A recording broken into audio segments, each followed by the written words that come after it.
Welcome to episode 11 of the All for Our City podcast. Today I will be talking about Reno 1868 FC's upcoming match and what's going on with other teams in our area.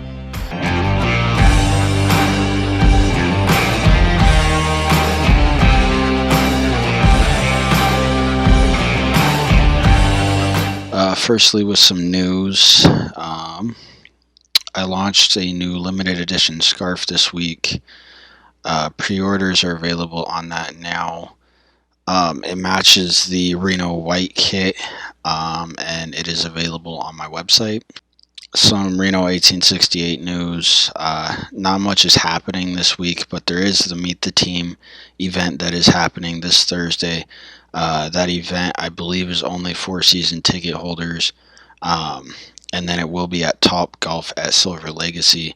Last year, I know they gave away the scarves, the season member scarves, and I know this year they're going to be giving out the membership cards at the event. Moving on to what's going on the pitch, Reno takes on San Diego Loyal at home this Saturday. Kickoff is set for noon. This game will be Reno's last preseason game before they start the 2020 season. Reno has also not announced a keeper yet, so that's something to look forward to on Saturday, because I think we'll get a glimpse into whoever our keeper is going to be on Saturday. Looking at some key players for this game, for Reno, Tony Alfaro, I think that's how you say his name. I'm not sure. I'm butchering these guys' names. Haven't heard him enough yet. He's a defender. He's a new signing, and he's the former Seattle Sounders defenseman. He was playing with them last year. I talked more about him in my podcast last week, or about our new signings in general last week. But he is coming from Seattle. We're going to get our first glimpse at him and how he's going to play this year for us this weekend. Benji Kikanovic, I think that's how you say his name. Again, I'm probably butchering these guys' names. He's a forward, he's a new signing, and he's straight out of college from Sac State. I honestly don't know too much information about him. I've seen some of his plays from Sac State. He looks like a good player.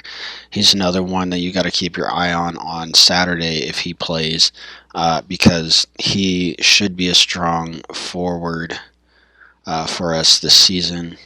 I'm thinking that there will be a lot coming from him this season, or a lot expected from him this season, especially since he's coming straight from college and he did really well at Sac State. Another thing, not really key players at this point, but something else to watch out for as we get into the season is who is going to step up. Zach Carroll, Danny Musovsky, and Raul Mendiola are all gone. Those were some of our top forward players last season. Raul and Zach Carroll or Raul and Danny Musovsky being a couple of our top scorers. And then obviously Brian Brown's gone. He was one of our top scorers last year. So our offense has lost 3 to 4 of our top guys that we had last year. I think Corey Herzog and Sam Galito will step into some of those positions and will step into some of those roles. And I think their roles will grow with the team during the 2020 season. That's, again, another thing that we're going to get a glimpse at this Saturday. Another thing is I think that Benji could step into that role that Raul had last year, where he was kind of more of a winger, and his job was more or less to get the ball into the box and go down, instead of being more of a guy you would feed the ball to and he would shoot. But Corey Herzog's good at that too. Corey's good at going down the wing and passing the ball as well. So between those three, I think we'll have a solid offense, and we'll get a glimpse at what that'll look like this season, this upcoming Saturday. Looking at some of the players for San Diego, speaking of Raul Mendiola is one of the top, or he was one of our top offensive threats in 2019. He signed with San Diego during the offseason. This will be obviously his first time back in Reno. He's another player to watch out for because he is a strong offensive threat. I think because he was with Reno last year, he will try to play his best. I mean, I think he's always trying to play his best, but I think he'll try to step it up a little bit. Maybe try to show off. I know that players like to do that, especially in soccer when they come back and they play their old teams. Emerick Clementa is another Reno player that signed with San Diego. He played with us last season. He only played in 16 games, and he wasn't that outstanding. I don't think. Obviously, if he only played 16 games, he's not that outstanding. Um, so he's another guy just to watch out for, just because he was with Reno last year. See how well he does with a new team. And then Jake Finlayson. He's a goalie. He was signed to San Diego from St. Louis. I think that he'll probably be in net, unless they're trying out different goalies, because I think that this guy is going to be the one that San Diego has as like their starting goalie. He had 7 clean sheets last season with St. Louis, and he had a 69% success rate, which isn't too bad.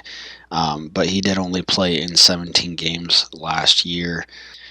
The goalkeeper battle is definitely something to watch in any game. This game more so than other games, because we're going to see possibly who could be San Diego's starting goalie for the rest of the season, and we're going to get a first look at our goalies and our keepers and see how well they do. The game is just preseason though, so it's not too big of a deal. I still think that we're going to get somebody on loan from San Jose to be our number one goalie. It is just preseason, but I think we'll learn a lot about different players and what their roles are going to be this season with our team. I think we're going to learn more as we're in Tacoma and as the season starts to get underway in Tacoma. I think it's a good opportunity, obviously, to get some of these players in front of the fans and really show what these players can do, what some of them can do, and what some of them have to offer for Reno. Yeah, I don't think it really matters who wins. I just think we want our team to play competitively. We want to prove that we can still be a top team, even though it is still early, super early in the season, and it's only preseason. We still want to prove that our team is still one of the dominant teams and top teams in the West. And I really want our team just to play competitively and show that we've had some improvement. I know that we've lost some guys, some of our top offensive guys, but I still want the team to show that they're making progress and they're making improvements this year to still try to maintain that top team in the West. Getting into some other team news now, there's obviously multiple other teams in our area. One of them is the Nevada Coyotes FC, who I've talked about previously on my podcast. And last year they were still going pretty well, but they haven't posted anything on social media since December 30th, and that was about their director of operations, I believe, leaving. And then I don't know if they're still around because of that, because again, they haven't posted anything on social media. The last thing I heard, which was towards the end of our season over here with Reno 1868, so towards the end of the season, they were talking about restructuring the league they were in and having a different conference, and that's why they weren't going to play during the winter season, but they were going to try to pick it up during the summer season. But I did go onto their Facebook page. I clicked on their website. The website doesn't come up anymore.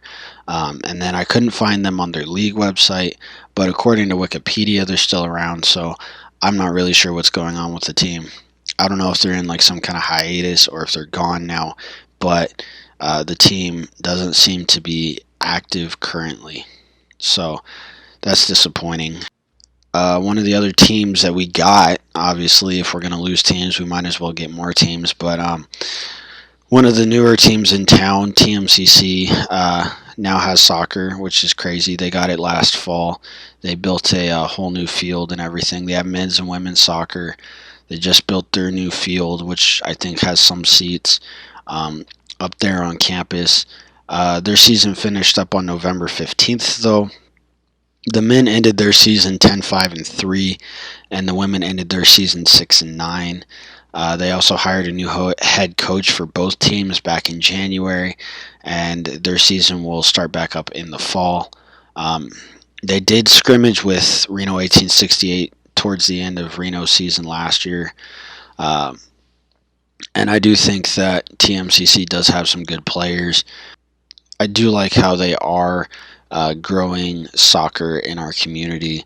Um, they are doing a good job of that.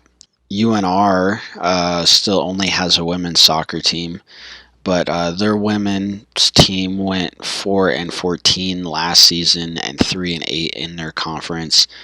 Their last game was on November 1st, and their season will start back up again in the fall.